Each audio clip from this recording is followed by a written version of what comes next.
Machinedrum started for me way before I moved to New York.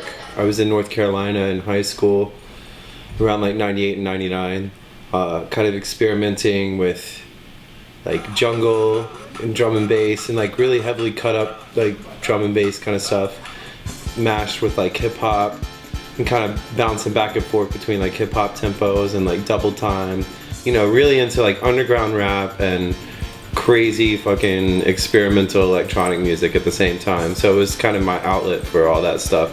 I moved to New York because I kind of got tired of doing the long distance thing with artists, you know, or vocalists, right. Like sending them a beat, hoping that they would vibe out with it and send me something back that was dope. You know, 9 times out of 10 there's gonna be a disconnect. So I wanted to get, you know, hands-on and get like face-to-face kind of time with a lot of people. So I moved to New York and just started meeting people, like different MCs and singers, mainly through iEmerge, who had started Normrex, and he was who originally introduced me to Theophilus. And Theophilus was kind of, yeah, I mean, he was like homies with melo-x and Jesse Boykins, and Mickey Fax was like also kind of part of that crew. Like they would all play shows together and stuff.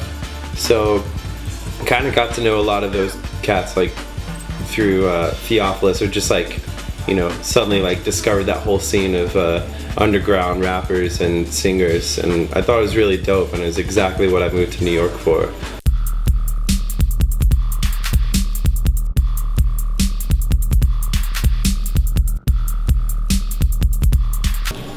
Like, I threw a party called Swag Funeral, and obviously it was my birthday party, but we were celebrating the death of Swag, and we would play this shit like every 30 minutes or so. Swag, swag, swag, swag, swag, swag, swag, swag, swag, swag, swag, swag, swag, swag, swag, swag, swag, swag, swag, swag.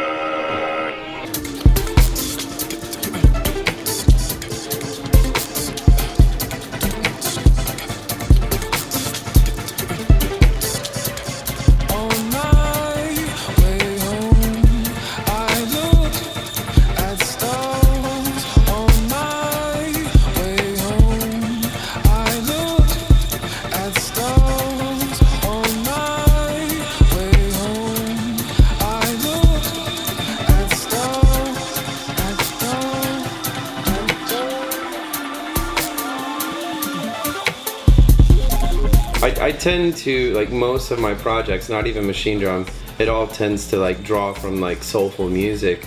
But Machinedrum being like based around hip hop, I think draws from that soulful energy you hear in like Dilla and like a lot of sample heavy producers that take like records from the 70s and like just really like chilling melodies that you find on those records, or like strings or voices or whatever.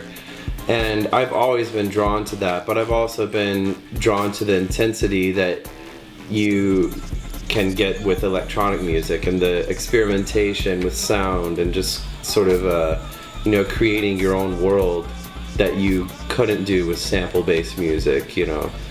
If I had advice to give myself 15 years ago, it would be to not think too much, to kind of give in to the fact that art is never finished, and that you should be more willing to kind of give up, like give things to the world quicker before the idea, the original intent becomes lost.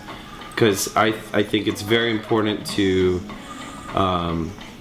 become one with that original moment where you have inspiration, and soak that moment up as much as you can before it's gone, because otherwise all these other moments that you have inspiration are different, and the chances of like meshing those two moments together to make a unifying sound is very difficult. So yeah, I would just tell myself to not take a year or two to make a track, basically.